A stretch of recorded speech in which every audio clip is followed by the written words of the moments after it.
광야의 복음 세 번째 시간입니다. 변화 없는 일상에서 마음이 무너진다라는 제목으로 하나님 말씀 증거하겠습니다. 민수기를 살피고 있습니다. 민수기의 핵심은 하나님께서 준비하시고 하나님께서 실행하신다.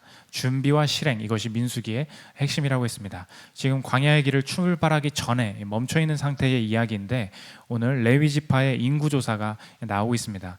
오늘 말씀을 통해서 우리에게 알 수 있는 것은 무엇인가? 우리의 변화 없는 일상, 또 변화될 것 같지 않는 일상 속에서 하나님을 잃어버릴 위기가 크게 된다는 것입니다. 한 주간 어떻게 사셨습니까? 뻔한 일상을 살지 않았습니까? 지금이야 이 바이러스 때문에 조금 특별한 일이 있는 것이지만 이렇게 살다가 죽는 것인가? 출퇴근만 하면 끝인가? 이런 일상 속에 무너질 때가 많이 있다는 것입니다. 별다른 변화가 없는 일상 속에서 우리의 영적인 삶에 어떤 위험이 있고 하나님은 우리의 영적인 충만함을 어떤 식으로 지켜내기를 원하시는지 그것을 살피는 시간 갖도록 하겠습니다. 세 가지로 나눠 살피겠습니다. 첫째로 영적인 방어, 둘째로 영적인 준비, 셋째로 영적인 대가, 이 세 가지로 나눠 살피겠습니다. 첫째로 살필 것은 영적인 방어입니다. 민수기 3장 4장은 회막을 관리하는 레위 자손과 제사장이 어떻게 회막을 관리하고 어떤 역할을 수행해야 되는지 보여주는 내용이 기록되어 있습니다. 되게 길고 여기 읽기 시작할 때부터 졸음이 쏟아지는 게 이제 민수기 3장 4장인데 이 레위 지파가 하는 일은 무엇인가? 이 원문을 보고 또 모든 주석가들이 동의하는 바가 뭐냐면 이거 되게 단순한 얘기라는 거예요. 핵심 역할이 무엇인가? 하나입니다. 가드, 방어하는 것, 성막을 방어하는 것이 핵심적인 역할이라는 것입니다. 3장 6절 8절을 보십시오. 레위 지파는 나아가 제사장 아론 앞에 서서 그에게 시종하게 하라. 곧 회막의 모든 기구를 맡아 지키며 이스라엘 자손의 직무를 위하여 성막에서 시무할지니, 영어로 보면 가드, 이제 원문에 시무하다, 직무하다 이런 게 그냥 일한다 이렇게 나와서 그렇지 다 모든 게 뭐냐면 가드한다, 지킨다 이런 것입니다. 그러니까 회막을 왜 지킵니까? 회막은 레위 지파가 이제 관리를 하고 제사장만이 들어가서 하나님의 임재가 충만하게 이루어질 수 있도록 하나님이 원하시는 대로 행해야 되는 장소였습니다. 그러니까 보통 이스라엘 자손은 들어갈 수가 없는 공간이었던 거죠. 그러니까 그들이 함부로 들어오지 못하도록 이 회막이 망쳐지지 않도록 지켜내는 것이 레위 지파의 역할이었다는 것입니다. 강도사님 오늘 또 우리랑 관련 없는 얘기 아닙니까? 왜 이 본문이 우리와 관련이 있는가? 어떤 상황에서 회막을 방어하고 있는지 그 질문을 던지면 오늘 본문이 주고자 하는 메시지가 명확히 나온다는 것입니다. 제가 한번 질문하겠습니다. 지금 이스라엘 백성들은 회막을 들고 이동하고 있습니까? 아니면 진을 치고 있습니까? 진을 치고 있습니다. 지금 이스라엘 백성들이 이동하고 있습니까? 멈춰 있습니까? 멈춰 있다는 거예요. 지금 이스라엘 백성들이 싸우고 있습니까? 쉬고 있습니까? 쉬고 있다는 것입니다. 그게 핵심이라는 거예요. 지금 방어의 의무, 회막을 방어할 의무가 언제 주어지고 있습니까? 움직이지 않을 때 생긴다는 거예요. 회막을 전쟁할 때, 출발할 때, 한참 광야를 횡진하고 있을 때 회막을 지켜내야 되는 것이 아니라 멈추어 있을 때, 삶에 아무 일도 일어나고 있지 않을 때 회막을 지켜내야 한다는 것입니다. 이것을 이 시대에 우리가 사는 시대의 말로 표현하면 무엇입니까? 우리가 하나님의 인도하심을 언제 잃어버리게 되냐는 거예요. 그 답이 오늘 제목과 같습니다. 변화가 없는 일상, 변할 것 같지 않은 일상, 여기서 우리 하나님을 다 잃어버리게 된다는 거예요. 우리가 살아가면서 가장 힘들어하는 이 시대의 문화가 무엇입니까? 변화가 없는 일상이에요. 이렇게 출퇴근한 지 벌써 몇 년이 지났습니다. 저도 3년에서 지겨워했는데요. 제가 3년쯤 됐을 때 지겨워질 때쯤에 팀장님한테 물어봤습니다. 팀장님은 몇 년 되셨어요? 나 17년. 야, 진짜 지겹겠다. 25층에서 17년을 있었던 거예요.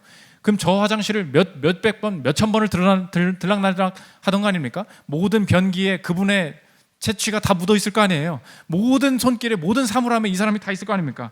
그래서 우리가 다 알잖아요. 출근할 때 보면 지하철 몇 다시 몇에서 환승하는 게 가장 빠른지, 몇 분 차를 타야 지각 안 하고 도착하는지 외울 정도로 우리 일상이 그렇게 지속된다는 것입니다. 월급 처음엔 이런 게 맨날 들어온다는 거야? 처음엔 되게 신기해요. 그런데 지금은 월급이 무엇입니까? 사이버머니 아닙니까? 도대체 들어는 온 것인지, 스쳐가는 바람처럼, 잠시 지나갔다가 가는 것처럼 월급이 있기는 한 것인지 그냥 그런 일상이 지속되고 있다는 것입니다. 그러니까 우리의 마음에 점점 드는 생각이 뭐냐면 일상이 지속되는 것이 하나님의 도움이 필요하다는 생각이 별로 들지 않습니다. 월급을 누가 주는 거예요? 하나님이 주는 겁니까? 아닙니다. 회사가 주는 거잖아요. 그 생각이 좀 든다는 것입니다. 강도사님 솔직히 맞잖아요. 내가 월급을 달라고 기도하지 않아도 다음 달 월급, 다음 달 내 수입이 들어올 확률이 99%입니다. 뭐 이런 생각 들지 않습니까? 기도 안 한다고 과연 안 들어올까요? 베팅을 한다면 어떻게 할 것 같아요? 들어온다 쪽에 베팅을 할 것 같죠? 분명히 기도 안 했는데 뭐가 그냥 뻔히 일어나는 거예요. 한번 교회 빠졌습니다. 큰일 나는 줄 알았어요. 근데 느끼는 게 뭐예요? 빠져도 일상은 계속 계속돼요. 한두 주 교회 빠져도 특별히 하나님이 마음 먹고 나를 치시지 않는 한 뭔가 일상이 지속될 것 같은 이 느낌이 있다는 것입니다. 그러므로 점점 변하는 게 없기 때문에 우리 삶에서 이루어지는 일이 무엇인가? 하나님을 없애기 시작한다는 것입니다. 없어도 지속되니까. 그러면 아무 일 없을 줄 알았습니다. 그럼 뭐가 문제냐는 거예요. 변화 없는 일상에서 하나님을 버리고 회막을 버리면 일상이 계속 지속될 것 같지만 오히려 내 삶에 변화되지 않는 그것, 멈춘 그것이 역으로 내 삶을 지배하기 시작한다는 것입니다. 뭐라고요? 변화 없어요. 그래서 하나님도 필요 없어요 라고 말하면 아무 일도 일어나지 않을 것 같지만 내 삶에 멈춰버린 그것, 변화되지 않는 그것이 역으로 내 삶을 지배하기 시작한다는 것입니다. 예를 들어 보면 기도 안 해도 월급 나오네 이렇게 살았습니다. 그럼 편할 줄 알았어요. 그런데 갑자기 내 마음에 이런 마음이 들기 시작한다는 것입니다. 월급과 내 연봉 상승률은 정해져 있으므로 변하지 않으므로 그러므로 이 변하지 않는 것에 근거해서 내가 몇 년 안에 이것을 모으지 않으면 내 미래도 힘들게 될 거야. 갑자기 이 생각이 들기 시작해요. 왜 그렇습니까? 멈춰버린 것만으로만 내 삶을 이제 판단해야 되니까 회막이 없어지니까 멈춰진 것이 나를 지배하기 시작한다는 것입니다. 우리 부모님 절대 안 변해. 내 자녀 절대 안 변해요. 기도를 지금 3년째 하고 있는데요. 절대 안 돼요. 그래서 기도를 놨더니 놔도 그대로고 해도 그대로예요. 그러니까 놨습니다. 회막을 놓아보니까 일어나는 게 무엇입니까? 역으로 내가 변화되지 않는 것에 지배당해요. 이제 이 부모를 누가 통제해야 되는 거예요? 내가 통제해야 됩니다. 내 자녀를 누가 내 남편을 누가 내가 통제해야 돼요. 내가 못 참고 이제 자녀에게 화를 내기 시작합니다. 내가 부모와 싸우기 시작합니다. 왜 그렇습니까? 변화되지 않는 게 뻔히 보이니까 이제 회막은 없으니까 통제해야 될 게 누구예요? 나예요. 잘 안 되니까 억지로 분노로 이를 그르치기 시작한다는 것입니다. 기도하면 실력이 늘어날 줄 알았습니다. 여기 뭐 예술 쪽에 계신 분도 있고 공부하시는 분들 있고 기도하면 실력이 늡니까? 공부해야 실력이 느는 거예요. 그러니까 공부할 시간이 더 필요한 것이지 기도를 굳이 안 해도 된다는 생각을 했습니다. 그런데 그래서 회막을 같이 버렸어요. 그랬더니 공부하면서 뭔가 작업을 하면서 어떤 생각이 듭니까? 실력 때문에 내 인생은 불행할 거야. 상대의 실력에 대한 비교, 비난, 억울함. 나는 했는데 이것밖에 실력이 안 나와. 모든 이 부정적인 게 어디로부터 나옵니까? 회막을 떠나고 이 정해진 것에 기준에 따라서 내 삶을 살 때 오히려 역으로 이것이 나를 지배하기 시작한다는 것입니다. 잘 보십시오. 멈춰 있을 때 뻔하게 지속되기 때문에 그냥 괜찮을 줄 알고 회막을 버렸어요. 그랬더니 어떤 일이 나타납니까? 이 멈추어진 것이 나를 충분하게 만족시키지 못하고 역으로 나를 지배하고 컨트롤하기 시작한다는 거예요. 저 여러분 지금 하나님을 충분하게 믿지 않고 있을 수 있습니다. 뭐 교회 처음 나왔을 수 있습니다. 하나님을 난 믿지 않고 내가 원하는 대로 산다고 생각할 수 있어요. 왜냐하면 내가 예측되고 뻔하거든요. 아닙니다. 그 뻔한 그것이 내게 어떤 생각을 줘요. 내가 지배당하게 만든다는 것입니다. 한번 제가 리스트를 나열해 보겠습니다. 일주일간의 삶 가운데 지겨움, 교만, 안주, 게으름, 분노, 방황, 비교, 무시, 열등감, 이거 다 어디서 나온 거예요? 난 지금 자유롭게 한 주 사는 것 같았는데 왜 다 이것에 빠져 있는 것입니까? 왜 그런지 아십니까? 멈춘 상황을 바라보는 내 삶에 움직이시는 하나님, 이 회막이 사라졌다는 거예요. 멈춘 상황을 통해서도 일하시는 하나님을 잃어버리게 되니까 멈춘 것에 대한 내 반응이 그냥 지속될 줄 알았는데 확확 달라지기 시작하더라는 거예요. 그러므로 멈춘 것이 우리 여러분의 삶에 멈춘 것이 중요한 것이 아니라 움직이는 존재가 중요하다는 것입니다. 피아노 예를 한번 들어보면 피아노 건반이 몇 개입니까? 피아노 건반이 88개예요. 그러면 연주자 중에서 건반이 88개라서 충분하지가 않아 이렇게 말하는 사람 있습니까? 아무도 그렇게 말하지 않아요. 자기의 실력이 문제인 거지. 88개가 부족해서 120개가 필요합니다 이렇게 말하는 사람이 없다는 것입니다. 이 건반은 멈춰져 있는데 이 멈춰진 환경을 활용하고 역동적으로 반응할 수 있는 이 존재가 중요하다는 것입니다. 기타 치는 우리 재왕 형제도 있는데 기타 줄은 몇 개예요? 6개예요. 근데 현수 전도사님이 재왕 형제한테 기타 레슨을 받거든요. 그러면 현수 전도 뭐가 다르죠? 쳐보면 뭐가 다르지 않겠습니까? 왜 다른 거예요? 저 기타 비싼 거거든요. 좋은 기타를 써서 과연 그럴까요? 그렇지 않다는 것입니다. 기타 줄 6개는 똑같아요. 뭐가 중요한 거예요? 움직이는 존재가 중요하다는 것입니다. 그러므로 여기 이제 그 청년분들도 많이 계신데 교제하는 분이 있다면 멈춰 있는 것에 지배받는 사람과는 헤어져야 됩니다. 한번 연애를 해보십시오. CGV에서 롯데시네마에서 무슨 일이 일어나는지 봐요. 커플마다 다를 것 같지만 하는 일은 다 똑같아요. 다 영화 보고요. 다 똑같이 나초 사고 팝콘 사고 콜라 사고 다 똑같아요. 누구만 특별한 게 먹는 게 아니라고요. 어디 똑같이 한강 가고요. 똑같이 벚꽃 보러 갑니다. 변하지 않아요.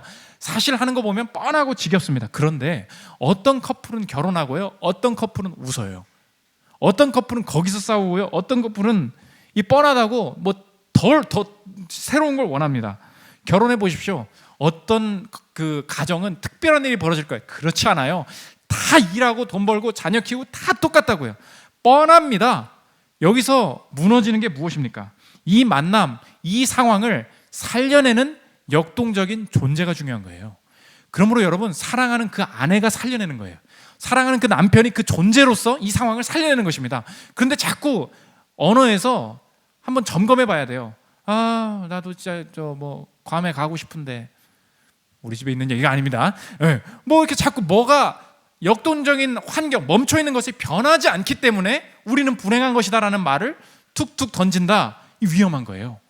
더 변하지 않으면 어떨 거예요? 더 일상이 뻔해져 가면 어떨 거예요? 더 불행해진다는 것입니다. 뭐가 살려내는 거예요? 멈춰진 게 중요한 게 아니에요. 살려내는 존재, 움직이는 존재, 움직이시는 하나님으로부터 오는 이 역동성, 이게 없으면 상황을 풀어가는 능력이 없다는 것입니다. 그래서 성경은 완전 반대로 뭐라고 말하냐면 매일 월급이 뻔하게 들어오는 내 삶을 향해서 어떻게 기도하라고 말하냐? 일용할 양식을 달라고 기도하라는 거예요. 마태복음 6장 9절 11절 보십시오. 우리 주기도문 다 알죠? 그러므로 너희는 이렇게 기도하라. 하늘에 계신 우리 아버지여, 이름이 거룩히 여김을 받으시오며. 그 다음 뭐예요? 오늘 우리에게 일용할 양식을 주시옵고, 우리말로 하면 일봉 달라는 거잖아요. 오늘 쓸 돈 주세요. 아니 무슨 소리예요? 내 지금 오늘 쓴 돈도 있고 이제 월급날 다 됐잖아요. 25일, 20일 다 됐잖아요. 이거 월급 이거 들어오는 거 다 뻔한 건데 하나님은 이런 상황을 다 아시면서도 뭐라고 기도하라고 말씀하시냐면 오늘 일용할 양식을 주십시오. 이렇게 기도하라는 거예요. 이거 지금 너무 안 맞지 않습니까? 이거 무슨 말이에요? 멈춰 있는 것 속에서도 예측되고 그냥 일상이 지속되는 것 같은 것 속에서도 하나님은 이 멈춰 있는 것 안에서 일하고 움직이고 계신 분이 계십니다. 그 존재를 인정하라는 뜻이에요. 오늘 회사가 월급 주는 것처럼 보이지만 25일 날 그냥 들어오는 것처럼 보이지만 하나님께서 계속 회막을 버리지 않기를 원하시면서 말씀하시는 게 뭐예요? 변화되지 않는 것 속에서도 여전히 움직이시는 존재가 이것을 통제하고 계시다. 이거 놓쳐버리면 어느새 멈춰있다고 생각하는 그것이 너의 삶을 쥐고 흔들게 될 거야. 이거 무서운 말이라는 것입니다. 오늘 그래서 여러분이 이 설교를 들으면서 고백해야 될 게 무엇입니까? 오늘 모든 움직임이 하나님께 있음을 고백합니다. 나의 정해진 것 같은 예측이 하나님의 일하심을 버리지 않기를 원합니다. 회막을 붙들기를 원합니다. 이 가정, 이 상황 변하지 않지만 그럼에도 불구하고 여전히 인도하시고 알고 계시는 하나님이 움직이고 계십니다. 이거 놓치지 않기를 원합니다. 이거 버리는 순간 멈춰있는 것에 다 지배받게 된다는 거예요. 이것이 바로 회막을 지켜라, 이 멈춰진 것에 지배받지 않기를 원하시는 하나님의 뜻이라는 것입니다. 두 번째 살펴볼 것은 영적인 준비입니다. 그러면 강사님, 우리의 삶이 지금 멈춰있는 것처럼 보이는데 움직임이 일어나기, 다시 행진하기 전에 무엇을 내 삶에 움직일 수 있도록 준비하기를 원하십니까? 하나님은 우리의 삶의 움직임을 두 가지 방향으로 길을 활짝 여시는데 두 가지 방향을 꼭 기억해야 되는 거예요. 하나는 계산하는 삶이고 또 하나는 예배하는 삶이라는 것입니다. 첫째로 계산하는 삶을 통해서 다음 움직임을 주신다는 거예요. 이 민수기 보고 있는데 1장에서 벌써 인구조사가 사실 다 끝났습니다. 레위 지파 빼고 다 끝났어요. 숫자가 기억나십니까? 전체 이스라엘 지파를 셌더니 몇 명이었습니까? 60만 3,550명. 아니 그때 한꺼번에 다 셀 것이지 3장 4장에 와서 인구 조사를 레위 지파만 따로 하라는 거예요. 그러니까 성경을 읽을 때 도대체 이게 무슨 말인지 이해가 되지 않는다는 것입니다. 근데 또 레위 지파는 또 두 번 세래요. 오늘 첫 번째 세는 게 뭐냐? 태어난 지 1개월 된 이상 모든 레위 자손을 세봐라, 이 명령을 주십니다. 3장 15절 보십시오. 레위 자손을 그들의 조상의 가문과 종족을 따라 계수하되 1개월 이상 된 남자를 다 계수하라. 왜 이 사람들만 따로 세는가? 하나님이 지금 계산하고 계시다는 것입니다. 어떤 계산이 있었냐면, 지금 이 광야에 있는 이스라엘 백성이 어디로부터 나왔습니까? 이집트로부터 나왔죠. 출애굽했지 않습니까? 성경을 읽은 분들은 다 아실 거예요. 출애굽의 순간에 마지막에 있던 재앙이 있었어요. 10번째 재앙이 무엇입니까? 첫째가 죽는 재앙. 첫째 가축, 첫째 자녀가 다 죽는 재앙을 맞이했는데, 그 재앙 중에 살아남은 사람들이 있었어요. 그게 누구입니까? 이스라엘의 백성 중에 첫째로 난 자. 애굽 사람들의 자손은 다 죽었는데 이스라엘 자손들의 첫째만 다 살았어요. 그 사람들 몇 명이니 세보니까 22,273명인 건데, 하나님께서 지금 뭘 말씀하시냐면, 야, 내가 그 사람들 살려줬거든. 살려준 값 계산해야지. 이렇게 말씀하시는 거예요. 그 사람들 살려줬는데, 그러니까 나쁘게 말하면 하나님 지금 수금하시는 거예요. 야, 내가 먼저 계산해놨거든. 이 목숨 살려줬거든. 그러니까 이 사람들 숫자 하나하나 다 세서 그만큼의 레위 지파는 나를 향해서 일할 수 있도록 해라. 그 말씀을 하신다는 것입니다. 근데 수가 부족하니까 그럼 돈이라도 내. 하나님 계속 수금하시는 거예요. 오늘 3장 42절부터 한번 보십시오. 모세가 여호와께서 자기에게 명령하신 대로 이스라엘 자손 중 모든 처음 태어난 자를 계수하니, 그 얘기죠. 처음 살아남은 사람들 1개월 이상으로 계수된 처음 태어난 남자의 총계는 22,273명이었더라. 애굽에서 그만큼 나온 거예요. 이스라엘 자손의 처음 태어난 자가 레위인이 22,000명이었거든요. 273명이 더 많은 즉 속전으로 한 사람의 5세겔씩 받되 성소의 세겔로 받으라. 한 세겔은 20게란이라. 세봤니? 몇 명이야? 예, 22,273명인데요. 레위 자손은 22,000인데요. 그럼 뭐야? 273명 부족하잖아. 그럼 뭐라 그러시는 거예요, 지금 하나님이? 돈으로 내, 이런 거 아니에요? 읽으면 어떤 느낌이 들어요? 진짜 엄청 쪼잔하신 분이네. 뭘 또 돈으로 내라, 이런 생각이 들잖아요. 지금 메시지가 도대체 무엇입니까? 하나님 지금 뭐하고 계신 거예요? 계산하고 계신 거예요. 수금하고 계신 거예요. 뭘 계산하라는 것입니까? 이것이 바로 하나님께서 회막을 지키면서 뭔가 멈춰있는 삶 가운데 새로운 움직이심을 여시는 새로운 새로운 방법인데, 하나님은 내가 하나님 앞에서 직접 계산할 일을 주신다는 것입니다. 여러분 기억하십시오. 여러분의 다음 진로, 다음 승진, 다음 삶의 방향이 무엇과 함께 열리는가? 여러분이 계산하려는 곳에 하나님의 다음 움직임이 있다는 것입니다. 우리가 지금까지 삶을 어떻게 봤냐면, 내가 일을 했고, 내가 취업 준비를 했고, 하나님이 다음 길을 어떻게 여실 것인가, 이 관점에서 봤었어요. 내가 일을 했고 하나님은 그거에 맞게 계산해 주신다. 내가 열심히 했으니까 많이 주시겠지. 하나님은 지금 완전히 세계관을 바꾸고 계신데, 하나님의 다음 움직임, 택함 받은 자의 움직임은 어떻게 가느냐? 뭐가 먼저라는 거예요? 하나님이 먼저 계산을 하셨고, 그걸 아는 자가 하나님이 원하시는 방식으로 자신의 삶에 하나님이 원하시는 것을 계산해 낼 때 다음 스텝이 열리게 된다는 것입니다. 그러므로 여러분이 가진 것은 내가 얻은 것이 아니라 하나님이 계산해 주신 것이라고 생각하라는 거예요. 우리 그 회사의 예를 한번 들어보겠습니다. 일을 해보면 아시죠? 나는 일 처리가 빨라요. 왜 그래요? 몰라요. 근데 난 잘해요. 그런 거 있지 않습니까? 나는 잘 팔아요. 난 물건 잘 판다고. 왜 그래요? 똑같이 교육받았는데 몰라요. 나만 잘 되는 뭐가 있어요? 나는 공부가 잘 된다고. 그리고 나는 집안일을 되게 잘해요. 뭔가 분위기를 띄우는, 뭔가 남들보다 더 가진 게 있어요. 시간이 여유로워요. 근데 성경의 말은 뭐예요? 오늘 모든 네가 가진 그것을 어떻게 보라는 거예요? 내가 얻은 것이 아니라 하나님이 먼저 계산해 주신 것, 하나님이 사주신 거라는 거예요. 하나님이 그러니까 이걸 주고 나서 다음 스텝을 어떻게 인도하시냐면, 하나님이 원하시는 대신 계산해 줄 것이 있다는 거예요. 저 사람은 일 처리를 되게 못해요. 저 사람은 돈이 없어요. 저 사람은 굉장히 상황이 열악해요. 굉장히 바빠요. 나는 여유로워요, 회사에서. 뭐 그런 상황들이 여러 가지가 있지 않습니까? 근데 하나님께서 원하시는 건 뭐냐면, 내가 저 사람한테 착한 일을 해주면 복을 줄게, 이게 아니라 하나님이 너에게 먼저 계산을 해주신 거야. 그러므로 그 방식대로 계산을 해주면 너도 다음 스텝이 열리게 될 거야. 이 약속이라는 것입니다. 결혼할 때도 마찬가지.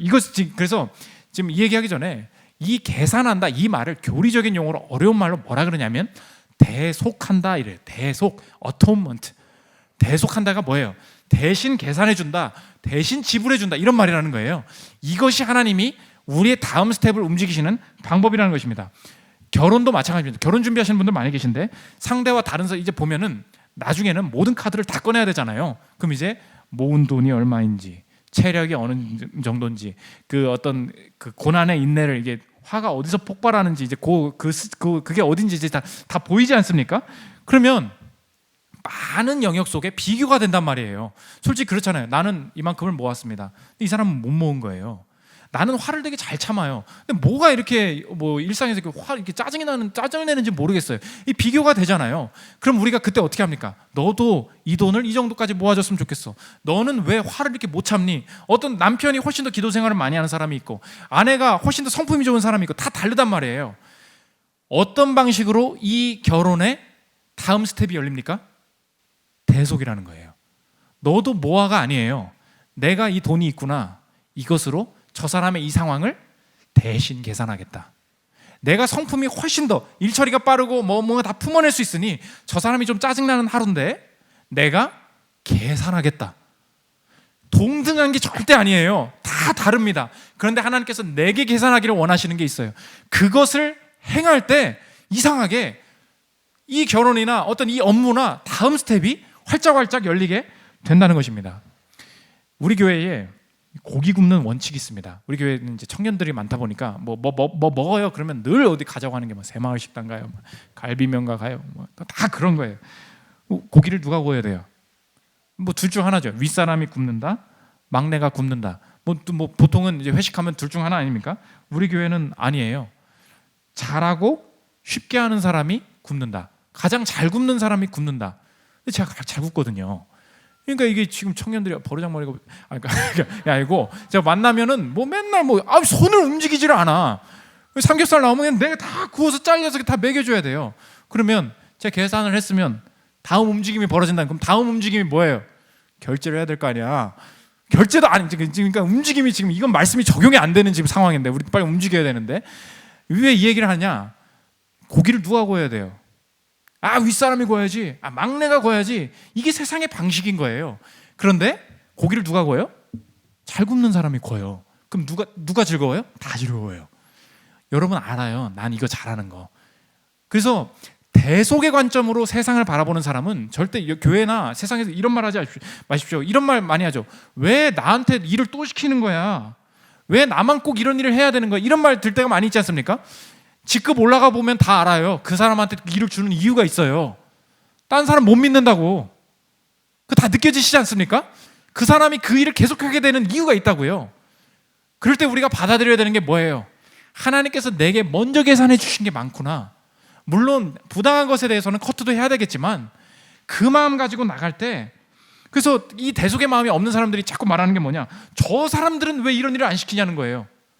아니에요. 교회도 마찬가지입니다. 지금 이렇게 1부에서 3부까지 예배를 드리지 않습니까? 갑자기 일어난 일이었어요. 그래서 제가 이 찬양팀에게도 여러분 교회 예배가 그냥 이루어지는 것 같지만 누가 반주할 거예요? 누가 PPT 할 거냐고. 여러분 찬양 가사가 자동으로 뜨는 건 줄 아시죠? 옆에서 다 누르고 있는 거예요. 지금 박자 맞춰서. 그러면 제가 솔직히 말했습니다. 이게 급하게 일어난 일이기 때문에 상황에 따라서 자발적으로 되시는 분들만 2부 예배를 중심으로 하고 추가적으로 했으면 좋겠습니다. 먼저 이렇게 성민 형제님이나 창무 형제님이 다 연락이 오는 거예요. 내가 먼저 1, 2, 3부 다 하겠다. 너무 감사한 일 아닙니까? 말할 수 있죠. 내가 창무 그랬다는 게 아니고 동생이 그럴 수 있죠. 내가 동생이니까 다 해야 되는 거야? 이럴 수 있지 않습니까? 그렇지 않잖아요. 그렇잖아요. 근데 뭐예요? 자발적인 거예요. 그냥 계산하면 하나님께서 원하시는 일이 있다는 것입니다. 그러므로 우리가 좋은 일을 해야 값을 계산해 줘야 구원받는 게 아니에요. 여러분 이게 기복신앙이잖아요. 이게 조건이잖아요. 이게 율법주의잖아요. 아니에요. 반대라는 것입니다. 구원받은 출애굽한 다음에 레위지파 세라는 거예요. 하나님이 먼저 계산해 주셨고 계산하는 삶을 권면하시는 거예요. 그 삶 속에 내 삶의 미래의 길, 넥스트 무브가 보장되어 있다는 것입니다. 두 번째로 예배하는 삶, 이걸 준비시키신다는 거예요. 이제 민수기 4장에 들어가면 특이한 게 레위지파 지금 1개월 된 자 다 셌죠. 22,000 다 알잖아요. 근데 또 세라는 거예요. 그러니까 여기서 성경 읽기를 또 멈추는 거예요. 또 다른 인구조사 레위를 뭐 하느냐면 이번에는 연령대를 다르게 해서 30세부터 50세까지만 세라는 것입니다. 4장 1절 3절 보십시오. 또 여호와께서 모세와 아론에게 말씀하여 이르시되 곧 30세 이상으로 50세까지 회막의 일을 하기 위하여 그 역사에 참가할 만한 모든 자를 계수하라. 왜 30세부터 50세만 따로 세웠을까요? 이제 곧 움직인다고 했잖아요. 이제 무브가 있습니다. 움직일 때 이 회막 어떻게 해야 돼요? 가져가야지. 놓고 갈 거예요? 그럼 이거 가져가는 거 누가 가져가요? 어르신이 가져갑니까? 1개월 된 자가 들고 가야 돼요? 누가 들고 가야 돼요? 건장한 자가 들고 가야 될 거 아니에요? 그러니까 운반하고 설치하고 이거 움직이는 사람 이거 가져가기 위해서 다 세라는 것입니다. 그러므로 우리가 지금 성경에 대한 오해가 있는데 레위지파 그럼 느낌이 어때요? 다 지금 싸우고 있고 이동하고 막 전쟁 준비하고 있는데 레위지파가 성막에 있더래요. 이러면 느낌이 어때요? 우리는 다 지금 군대 문화이기 때문에 군대에서 뭐 성막 안에서 놀고 먹는 놈들 뭐 이렇게 느낌이 되지 않습니까? 그래서 뭐 우리가 그런 이미지가 있다 보니까 목사도 뭐 이런 느낌을 뭐 그냥 책상 안에서 놀고 먹는 사람들이 뭐 이런 부정적인 게 있잖아요. 성경 읽어보시죠. 레위지파가 뭐예요? 아니에요. 성막 판넬 기둥 이거 다 볼트 조이고 풀고 맨날 들고 다니면서 다시 그 멈춘 곳에서 다시 설치하고 다시 펼치고 이거 다 누가 한 거예요? 이 3D가 레위지파였다는 거예요. 근데 이 짓을 왜 하냐는 거예요. 이 짓이 아니고 이 일을 왜 하냐는 거예요. 우리에게 적용하면 무엇입니까? 어디를 가나 예배하는 삶, 움직임마다 예배하는 삶, 이 헌신을 해야 되는 것이 성도의 삶이라는 것입니다. 그럼 도대체 움직임마다 예배한다는 게 강사님 도대체 무슨 말입니까? 이렇게 정의하면 됩니다. 나의 다음 움직임은 하나님이 원하시는 것과 밀접하게 연결되어 있다. 이게 예배하는 삶이에요. 뭐라고요? 내가 움직임마다 예배합니다. 그 말은 무슨 뜻이냐면 내 다음 스텝, 내 사업이나 내 모든 계획의 다음 스텝은 하나님이 원하시는 행동, 하나님이 원하시는 뜻과 밀접하게 연결되어 있을 것입니다. 이걸 믿는 삶이 예배하는 삶이라는 거예요. 지금까지 나의 삶의 계획은 내가 뭐 하고 싶니? 취업하고 싶어요. 연애하고 싶어요. 사업하고 싶어요. 그러면 무슨 사업하고 싶니? 누구랑 결혼하고 싶니? 뭐 예쁜 여자요. 뭐 돈 많이 버는 거요. 내 스타일, 내 선택대로 내가 먼저 골랐습니다. 그래서 다음 움직임이 열렸었어요. 그런데 하나님께서 출애굽에서 구원해 놓으시고 나온 다음에 다음 움직임을 준비하시는 걸 완전히 바꿔버리시는데 하나는 계산하는 거였고 지금은 뭐예요? 하나님이 움직일 때마다 예배하라는 거예요. 그게 뭔데요? 움직일 때마다 그냥 가서 기도하면 됩니까? 그게 아니고 내 다음 움직임은 하나님이 원하시는 그 구체적인 뜻에 추가적으로 순종을 할 때 그 순종과 관련해서 열리는 길이 분명히 있게 된다는 것입니다. 그래서 여러분, 여러분의 다음 움직임은 아마도 여러분이 끊어내지 못하는 죄를 끊어내면서 풀리게 될 거예요. 이게 바로 다음 움직임이 예배하는 삶과 연결되어 있다는 이 신비한 뜻이라는 것입니다. 부부관계 많이 싸웠는데 부부관계의 회복, 가정의 미래가 어떻게 될까요는 내가 상대를 향한 분노와 이 모든 옹졸한 마음을 내려놓는 데서부터 시작되게 될 거예요. 이게 예배라는 것입니다. 사업의 다음 스텝이 여러분의 삶 가운데 지금 뭐가 빠져 있는지 아십니까? 다음을 끊임없이 고민하는데 다음에 예배가 빠져 있다는 거예요. 예배가 뭔데요? 이 움직임 이전에 예배가 먼저 온다고요. 하나님의 뜻이 먼저 와요. 그리고 그것을 행할 때 길이 열린다고요. 사업의 다음 스텝이 뭐예요? 확장해야지. 2호점 내야지. 뭐 해외 진출해야지. 아닙니다. 뭐가 먼저 오는 거예요? 예배가 먼저 와요. 예배가 뭔데요? 하나님을 사랑하기 때문에 생긴 그 마음이에요. 정말 내가 선교비를 더 하고 싶다. 아니면 내 직원들을 이런 방식으로 좀 섬겨보는 회사를 만들고 싶다. 하나님이 원하시는 가치와 방향에 대한 꿈, 그 비전이 먼저 온다고요. 그게 예배의 비전이에요. 예배의 비전이 온 다음에 그거에 맞는 움직임이, 치열함이 생기게 된다는 거예요. 그래서 여기에서 이 회막에서 일한다라는 말의 원문의 뜻은 다 뭐냐면 하드워크, 피지컬 워크, 스킬드 워크예요. 여러분 예배를 어떻게 드린다고요? 하드워크, 피지컬 워크, 스킬드 워크라고요. 그 꿈이 먼저 왔기 때문에 나는 남들보다도 공부를 더 해야 되는 거고요. 그 꿈이 먼저 왔기 때문에 남들보다 시간을 쪼개서 헌금하고 기도하고 내가 시간이 더 남들보다 여유 있기 때문에 이 교회 일들을 담당하고, 이게 다 뭐예요? 피지컬이에요. 육체적인 거라고. 엄청 어려운 일이에요. 힘든 일이라고요.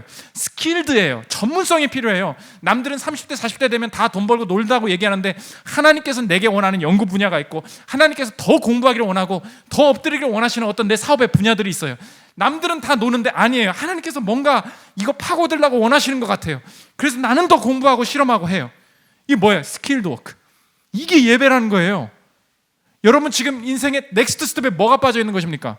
돈 벌면 결혼해야지. 결혼하다가 집 사야지. 적금해야지. 뭐가 빠져 있는 거예요? 그 영역에 예배가 빠져 있어요. 보십시오. 취업했어요. 결혼해야지. 아니에요. 결혼의 넥스트 스텝이 뭐부터 오는지 아십니까? 예배부터 오는 거예요. 어떤 예배예요? 하나님, 함께 예배하고 함께 선교하고 함께 자녀를 함께 양육할 수 있는 그 꿈이 제게 생겼습니다. 그 가정 이루기를 원합니다. 가 먼저 오고 그 다음 움직임이, 그게 싱글이든 내가 결혼을 하게 되든 이 내 삶을 향한 예배가 먼저라는 것입니다. 싱글은 예배 안 드려요? 아니에요. 내 이 위치에서 지금 하기를 원하시는 것이 무엇입니까? 예배가 먼저 오고 다음 움직임에 대한 확신이 예배부터 오지 않으니까 난 그냥 혼자 살다가 죽을라나 봐.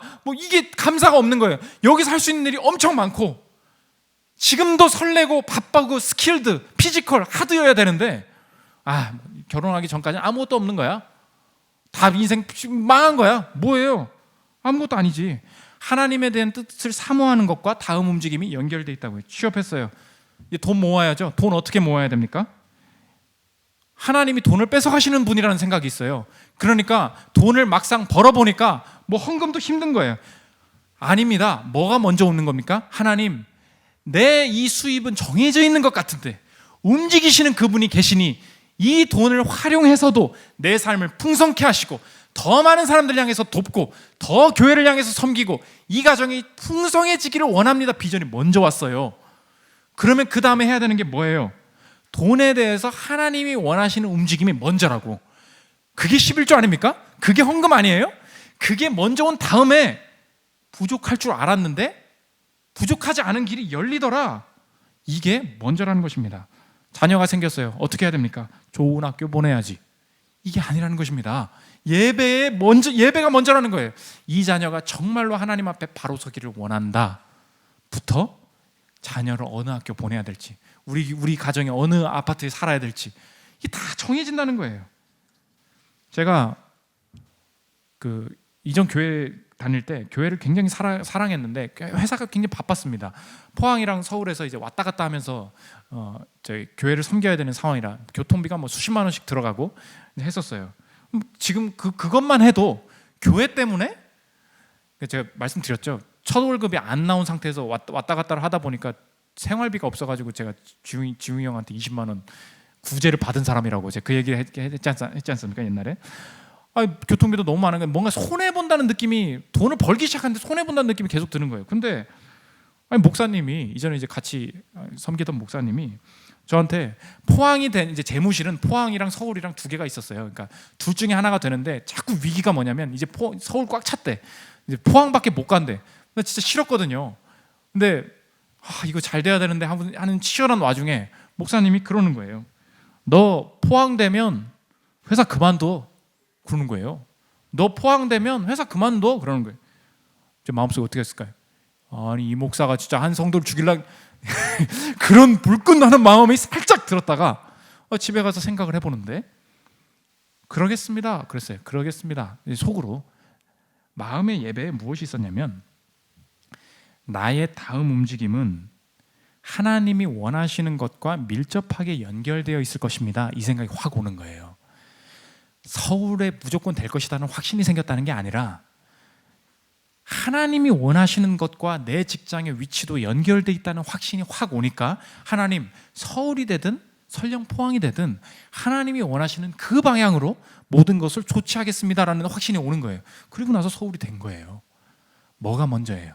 저는 그게 남은 그냥 내가 서울대 기도해서 서울대다 이렇게 생각하지만 제 안에 마음의 예배가 먼저였어요. 그 비전이 먼저였다고요. 저는 목회자로 부름을 받는 과정이기 때문에 그 부분에 대한 예배가 있겠지만 여러분이 직장인 아닙니까? 가정이나 부모를 섬겨야 될 사람들 아니에요? 예배가 먼저입니다. 뭘 잃어버린 거예요? 예배에 대한 비전이 없는 거예요. 돈을 벌다 보니까 돈에만 신경이 쓰이는 거예요. 성적이 이제 좀 오르기 시작하니까 이것만 조금 더 하면 될 것 같은 거예요. 회망을 다 잃어버리고 움직일 때마다 엄청 힘들어도 피지컬 워크, 하드 워크, 스킬드 워크 회막 들고 다니라는 거예요.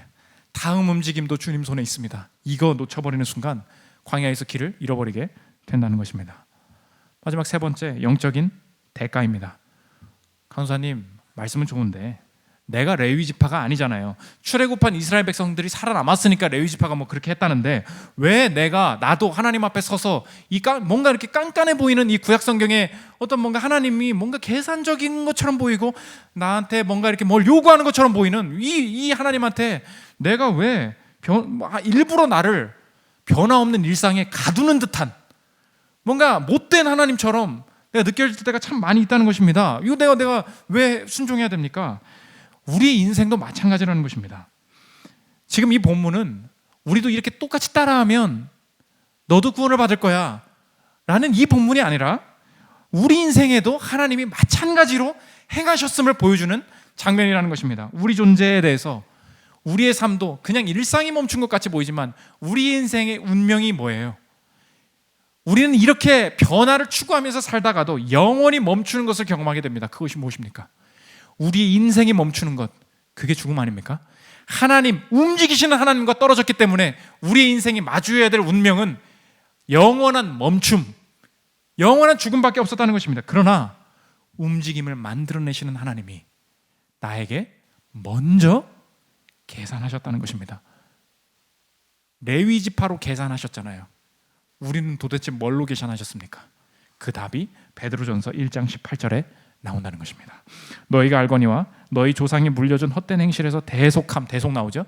대속함을 받은 것은 은이나 금같이 없어질 것으로 된 것이 아니요 오직 흠없고 점없는 어린 양 같은 그리스도의 보배로운 피로 된 것이니라.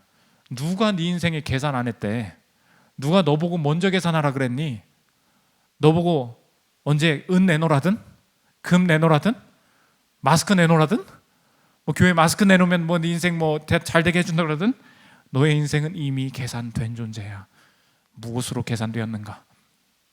어린 양의 보배로운 피, 그리스도의 피로 영원히 멈춘 그곳에 십자가로 찾아오셔서 멈추어진 같은 죽음에 부활로 승리로 움직임을 만들어내시는 그분이 내게 이미 영원한 움직이는 존재로 내 안에 계시고 내게 영생을 주신 분이라는 확신한다면 내 한 주간의 삶은 완전히 다시 해석되겠다. 주님이 내 인생에 변할 것 같지 않은 상황 속에서 일부러 내가 죄를 지어서 뭔가 헌금을 하지 않고 더 뭔가를 안 하면 날 가두어 줄 것처럼 생각됐었는데 아니구나. 주님께서 내 삶에 멈추어 두시는 것은 다음 삶에 계산함으로 예배하면서 이것만이 세상과는 다르게 유일하게 택함 받은 백성들이 다음의 움직임을 경험할 수 있는 보장된 길, 약속된 길임을 알고 나는 이제 확신하겠다. 하나님께서 가만히 두실 때에도 움직이시는 하나님은 여전히 임재하심을 깨닫고 내가 움직일 준비하겠다. 남을 위해서 계산하겠다. 예배하겠다. 그 헌신이 있을 때 하나님께서 제시하시는 새로운 길이 열리게 된다는 것입니다. 멈춰있는 삶을 살아가고 있는 우리 사랑하는 한사람교회 성도 여러분, 계산된 존재임을 깨닫고 결코 이유 없이 멈추게 하시지 않는다는 것을 깨닫고 이때 잘 준비되고 계산하는 방법으로 예배하는 방법으로 다음 넥스트 무브, 다음 움직임을 충만하게 경험하는 여러분들 되시기를 기도합니다. 우리 나는 예배자입니다 찬양하고 기도하는 시간 갖도록 하겠습니다.